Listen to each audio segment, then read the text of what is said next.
You are listening to the People Centric Podcast, where we talk through the toughest challenges that people face at work and give practical advice to fixing those challenges.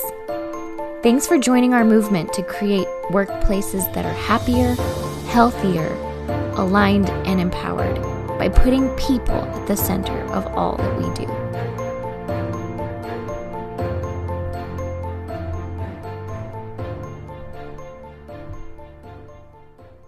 Hello, people-centric leaders. We are excited to talk with you today. I am Philip Herzog, engagement specialist. I hope you remember my voice because I would remember yours if I listened to your podcast. And with me today to talk about how habit stacking is possible, how a mode is greater than mood, I have the one and only co-founder of People Centric, Diana Royalty. Hello. I feel like this topic is very relevant and important to me. It speaks to my heart. I basically think you are a system. You are a human system. When movies start of like, there's a life form that has descended on Earth and now they are functional. I'm like, they're talking about a Diana Royalty. I've been called worse. People-centric system. Yes. It is. And we also have another force to reckon with, Bethany Taff. Wow, thank you so much. So glad to be here. Yeah, Bethany, on this topic of systems, I feel like you're a very efficient person in many ways.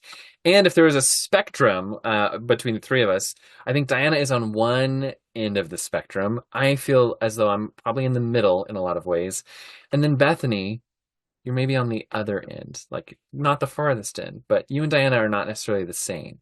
Yeah, we're not the same. I think what I have found is that when I have systems installed for myself, I do really well with them. I enjoy them. I benefit a lot from them, but I don't naturally think in terms of systems. So I think it's something that I'm trying to grow and develop more understanding of, like, how do I build more systems into my life and think that way? Because I don't understand how Diana just does all of these things, but I would like to understand it more. The only trick I have is I don't have children at home. That's what it is, Bethany. It's that you have children at home. So you literally cannot build a system at this point in your life. I'm just going to give you grace there. But I'm really trying. I will say I do feel like I was more organized before I had kids. But they have their own minds and they like to make messes and think differently than me too. So We'll take care of them later. Those charming little humans. We will systematize them by the end of our conversation. The last piece of that, there is a difference between the oasis paradise of Tacoma, Washington, and the insane weed-ridden, bug-infested terrain of Missouri. The Ozarks are beautiful.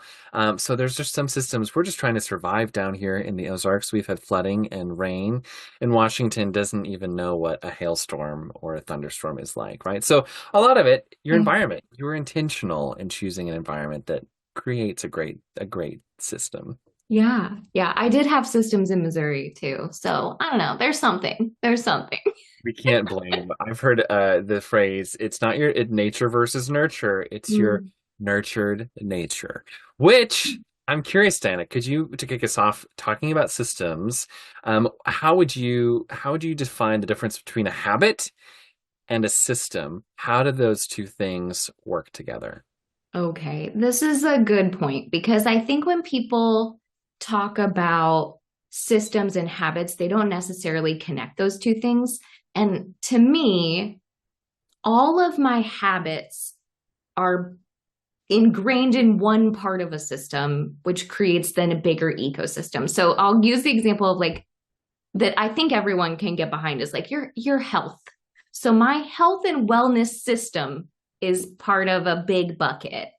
But inside that bucket are the habits that make me work out and eat right and meal prep and go to the doctor regularly and do all the things that feed my health and wellness system are the habits within that and all of those little things. So to me, all of the little habits build up to the bigger system, and the bigger system also has a why behind it. Because I think if you don't have the why or the purpose, then you kind of lose what you're doing. So anyway, that's how I would sort of describe it in the world. Is that helpful? I love that. I think one way I've heard it said before is that environment beats intention. And I think we see that often. We might come into a team and they'll say, we had this amazing strategic plan, or we had these great goals, or I raised my hand and I suggested that my team does something, but it didn't go anywhere. Everybody wanted it to. Everybody thought it was a great idea,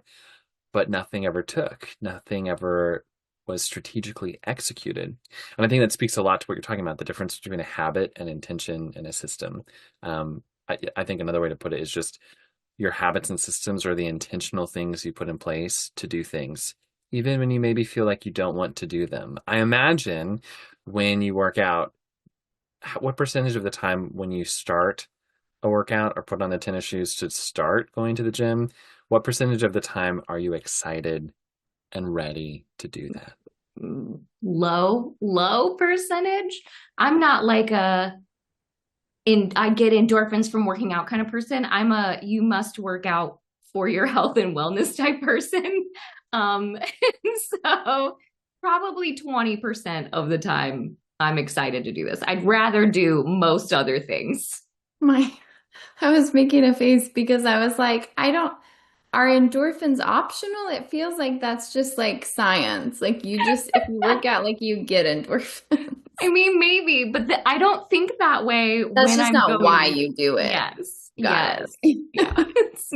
It doesn't trigger something for me. I'm not an endorphin person. And I was like, wait a second. I don't think you're not a human. Is that the bumper sticker for someone who's highly systems oriented? Like #endorphins optional. You're like, what? No. Bethany, I also like you bring up the point that, it's important to have a why. And also, what do we want to do about it? I want to enjoy things. This is Philip speaking. I love to enjoy the things I do. And not every second of our day at People Centric, whether it's training or coaching or strategy sessions, we're not full-time podcasters. We do a lot of client work. That's really what we do. I get great enjoyment and satisfaction from it. And yeah, I think one thing I love about what we do, we have freedom within a framework is one way we talk about it. And so we approach a lot of clients in different ways. They all come with different needs. They're in different places.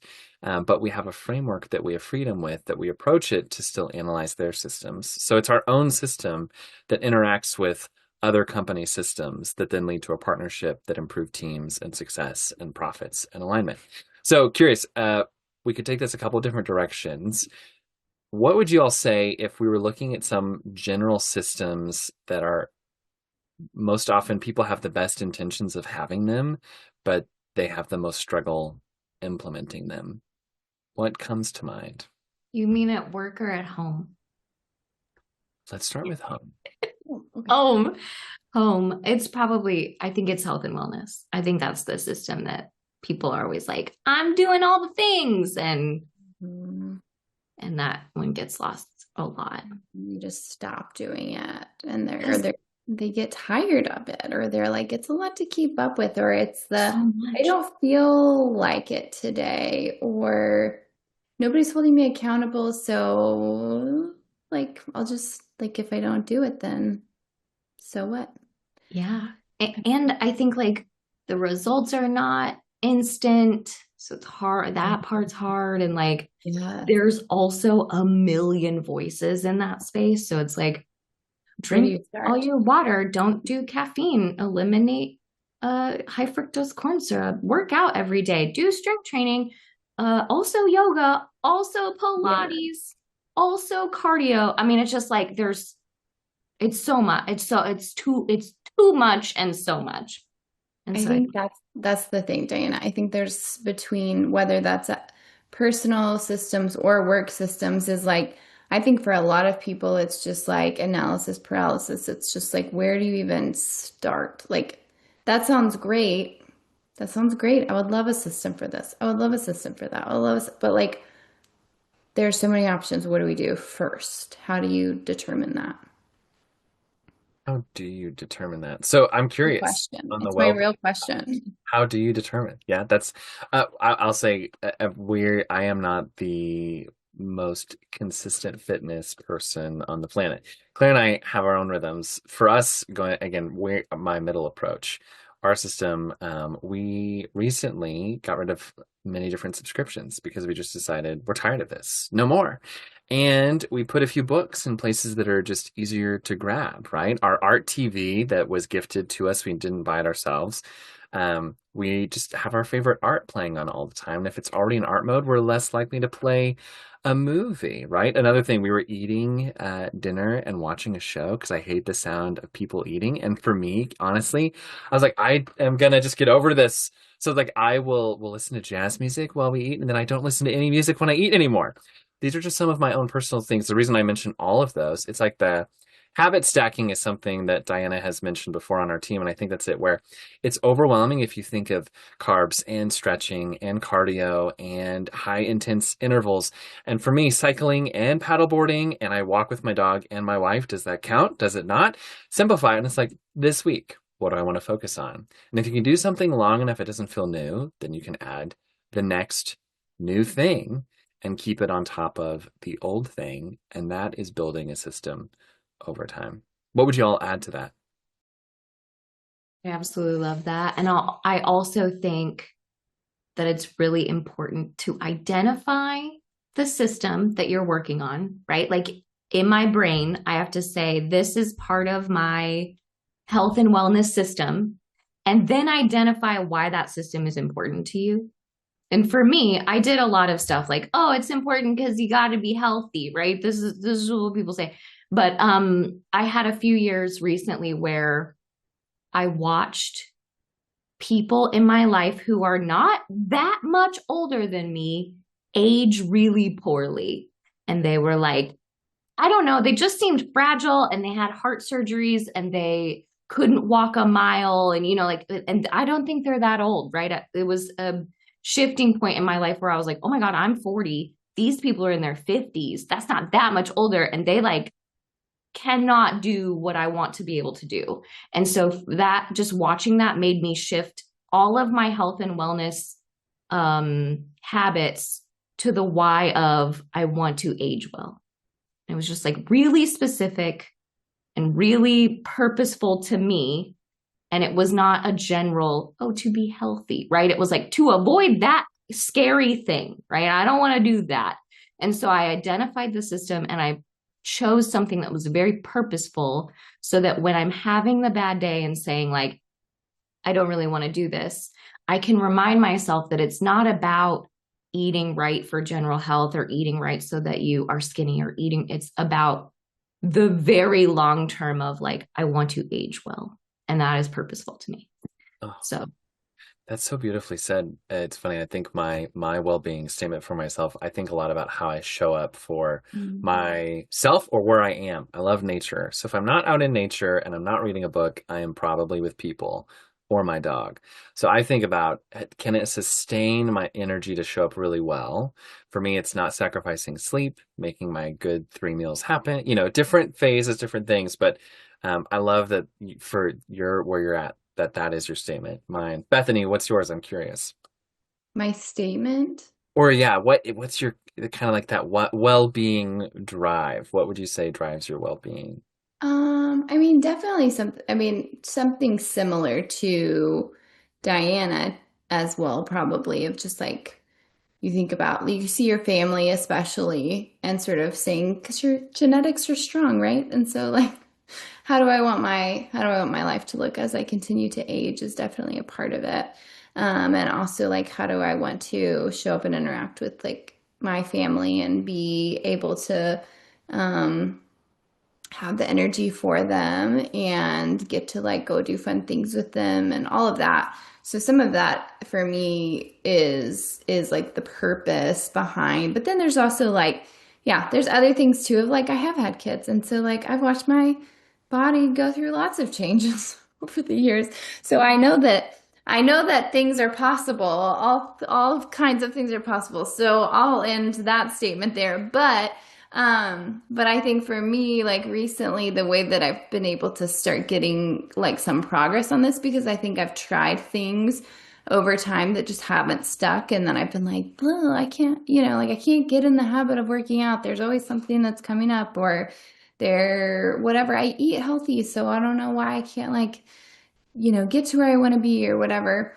And so like recently, I think it was just some of the things that we've talked about with systems before, and some today already that have helped me recently was like starting by just tracking one thing. And there was like one area that I like before I even changed anything, I just started tracking like my food, like what, like how, just like calories, or it doesn't matter for, really what you do, but honing in on one area. So that's why some people like get really into like their macros, which I still don't totally understand. That's not what I'm focused on, but like that, or their protein, or their whatever it may be, right? So I just had really no idea. I just knew like I'm eating healthy, but I don't really know like what my whole picture, like my whole story around food looks like. So I just kind of like started collecting some data about like what do I eat every day? And when I started to do that, again, I didn't change anything at first. I was just collecting the data. And then I was able to see like, oh, okay, well, for somebody who is my gender and my height and my weight and all of these different elements, right? Like comparing that information. And then I got to make a decision about like, well, what would a goal be that I would want to set? So then I could set that goal. So then you're kind of like working backwards and sort of saying like, well, what choices do I want to make to be able to make that happen and adjust this one thing, right? And so then I got to make that decision about like what I needed to adjust on just that one thing. I didn't do I wasn't like, I'm going to do everything. I'm going to like create my whole workout schedule this week, and I'm going to only eat this much food, and I'm only going to eat these types of food, and I'm going to, blah, blah, blah. Like that's the whole system in some ways. And I wasn't doing that. I just started with the small things. And I started tracking it first. And then I was like, you know what? I could do like a 7-minute workout video on YouTube. It's free, low barrier, right? Like I don't have to pay for anything. And this feels kind of nice. And then I started being like, I bet I could do 20 minutes.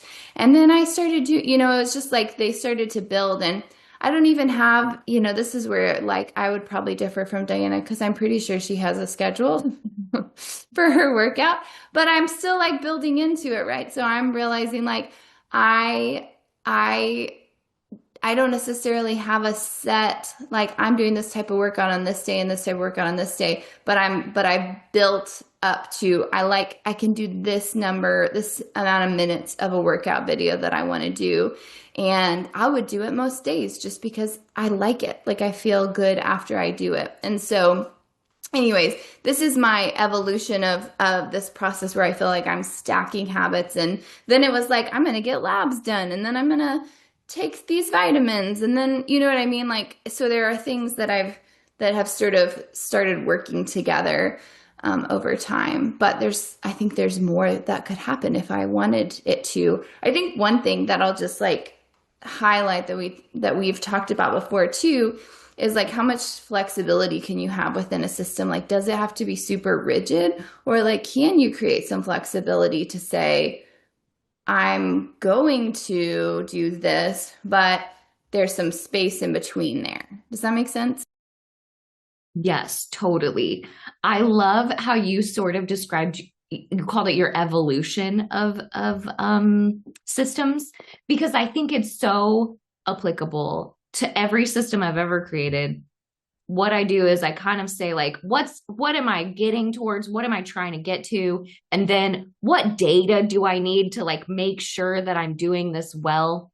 When we were building the People Centric framework, we were like, let's look at all of the organizational psych stuff, and let's bury our heads in Adam Grant and Brene Brown and Simon Sinek. And like, let's just collect all this data to figure out what people need at work, So it was just like this very We know where we want to go. We kind of get an idea that we want to build this big system, but like, what data and information do we need? And then I think it's natural when you start learning the things to just install little stuff along the way, right? Like, oh, I learned that blueberries are good for your health. So I'm just going to buy this carton of blueberries and eat it this week, right? But that's not part of a system, but it's that sort of, I'm going to put something that I've learned in action. And then your question was like, how rigid does it have to be? And I think that with all systems, that's why it's important to have the why. So if I one day am like, I'm not going to work out today, I can say and make that conscious choice of like, I'm not going to work out today because the one time does not necessarily affect my ability to age well. But if I say that 10 times, is it starting to affect the why? And the answer is probably yes, right? Like, so I think that's why you have to give yourself the why for sure. And then also know that like the system is in place so that you can make a different choice next time. But the choice has to be made, right? You have to consciously do it. So my system for life is sort of like, I autopilot everything and I just like don't make the choice. I've just like put it in there. And then if I want to opt out, I have to consciously opt out. But generally, it's just going to happen. So I think it's the like, give yourself the why and the ability to opt out if you need to, but autopilot most of it. Yeah. So I have a question then. So one of the things we've talked about too is like, then the trick though is like, it's probably easier to create a system for yourself.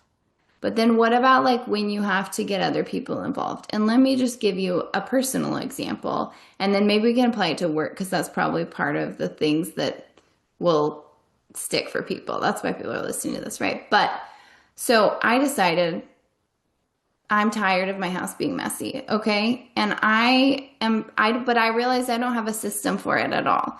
And I'm the system. It's me. And so far it's been like I know that Taylor Swift song. Hi, it's me. I'm the system. It's me. I'm the system. I'm the problem. Whatever you want to say, it's it. So it would be just like random. Either I'm randomly cleaning, or we would have somebody come over. I've got to clean, or we would randomly tell the kids like, you got to clean this, or you got to randomly clean this, or you got to randomly clean this. So I was like, if I was going to build a system, so then I started to think about what would that look like? And I'm going to say, here's what we do every day, every week. Here's what one person does, this one thing every week. And if I build that out, we're like in the first week of this, Diana. And it's really hard to get everybody on board to do this thing. And Amen. It's really hard. And I'm like, guys, I'm not asking you very much. And I'm expecting a little kicking and screaming, but I'm hopeful that like, if we can get through this week, they'll be like, that was not that hard. This is not this big of a deal. And we'll all look around and be like, look how clean our house is.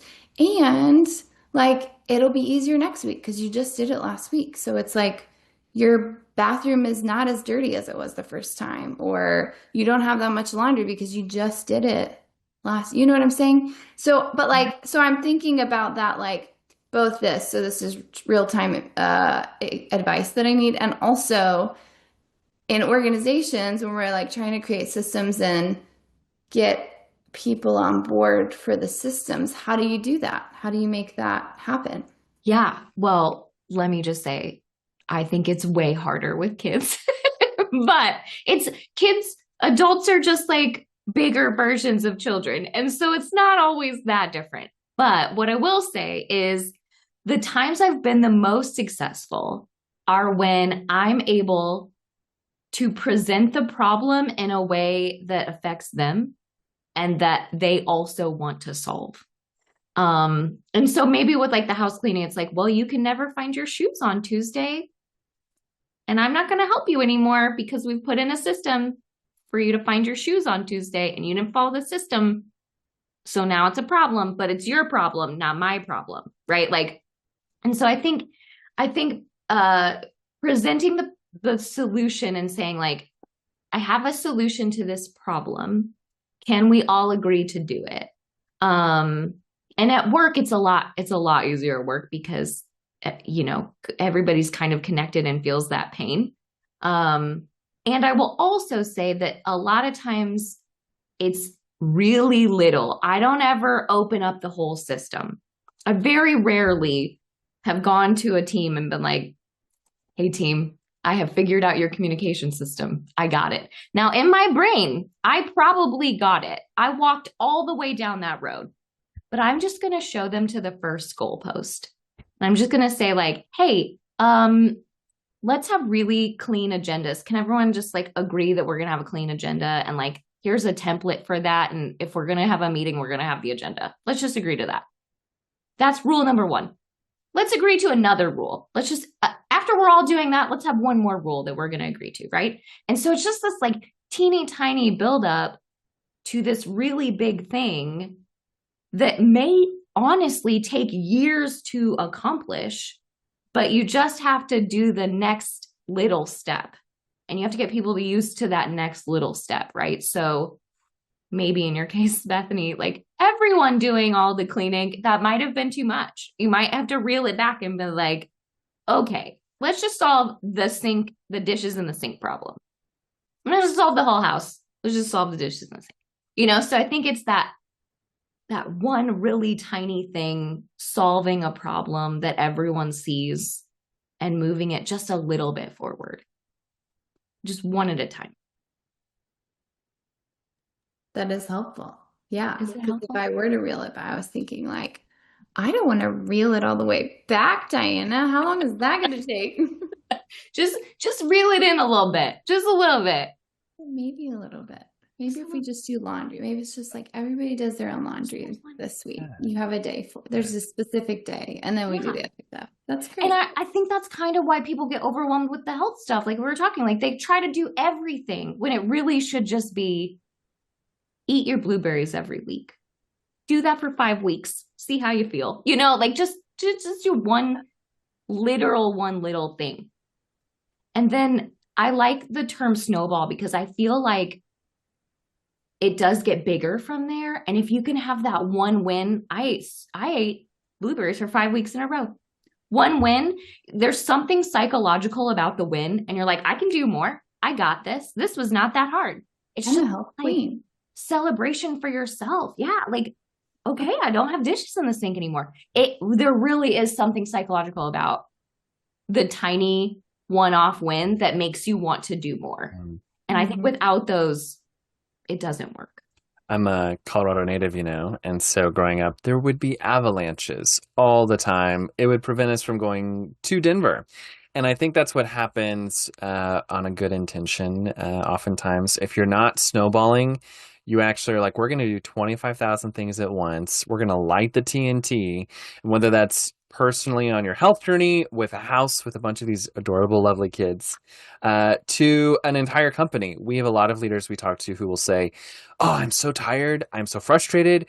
I just need my team to be more proactive. So whatever the problem is, everyone's solution at the end of strategic planning, if we're more proactive, we're going to get everything done. And if you're snowball habit building proactive, then yes. But if you're avalanche everything everywhere all at once, no, it will not succeed, right? And so I think one of the things we tend to do organizationally wide is we like to analyze, install, and then evolve. And so what Diana's talking about, I love that example of, hey, maybe there's a lot of meetings we could fix, but if we start, let's just analyze. Do y'all think we need a good agenda? Okay, great. What do you want in this agenda? Our mission, our why, who's going to talk and for how long?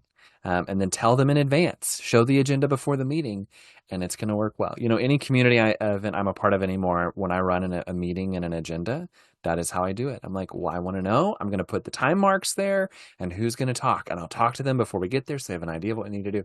Meetings are better and it doesn't take that much work. And then you look like a rock star when you do it. And then other people do the same. And what I love, I think, is the other piece of this. People love to have a simple success. And just that's, again, simple example. If someone watches a meeting that's run really well, they realize, oh, it's not that hard to do. I can do the same thing. I have permission. And there's something about the repeated actions you have tend to become evidence of who you think you can be or who you already are. So not that that fixes everything, but it's like, hey, we're a team that respects time.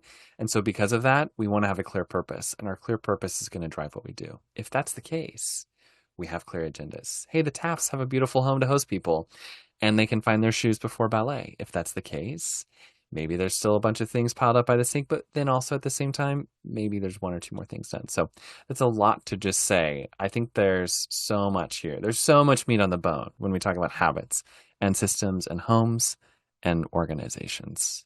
Yeah. There is, I think, like celebration to your example, Philip. I'll just say one early win was that my son, my 8-year-old son, did his laundry yesterday. He did his laundry last night. And you know what? He was like, Mom, my favorite pajamas are clean that I wore last night. They're clean again. Can I wear them again? And I was like, yes, you can wear them again. Isn't that amazing? They were dirty and you cleaned them in a day and you get to wear them again the next night. Like, amazing. And so that was a win. That was an early win. And so I'm going to live off of that for the weekend. I love that. I love that that was a win for him and then a win for you. You're like, you're trying this thing. It's going. And it's not always the quick, super fast, simple fix. But to find the felt, anymore, I've been saying like a felt win, which again, if you're measuring in your company, a felt win can be, hey, we can buy that new thing because there's the profit here and we feel it and we see it. Or we made deadline on time and we better serve our clients because we're communicating and our kickoffs are smoother. The felt win leads to more successes. Diana. It's so true. I'll also say that I genuinely believe that the habits that you do may start hard, right? It takes up mental energy and it starts a little hard. But the habits that stack and become just part of your life and then part of your system does make life easier. It reduces the decision fatigue. It makes you just kind of, flow through life a lot easier. And it eliminates barriers that have always been there for you. And so I know that this sounds really hard and like it just sounds like you're adding a lot of like rules and rigid and like, but I swear to you, it makes life easier. It's the lubrication that just makes life way more smoother.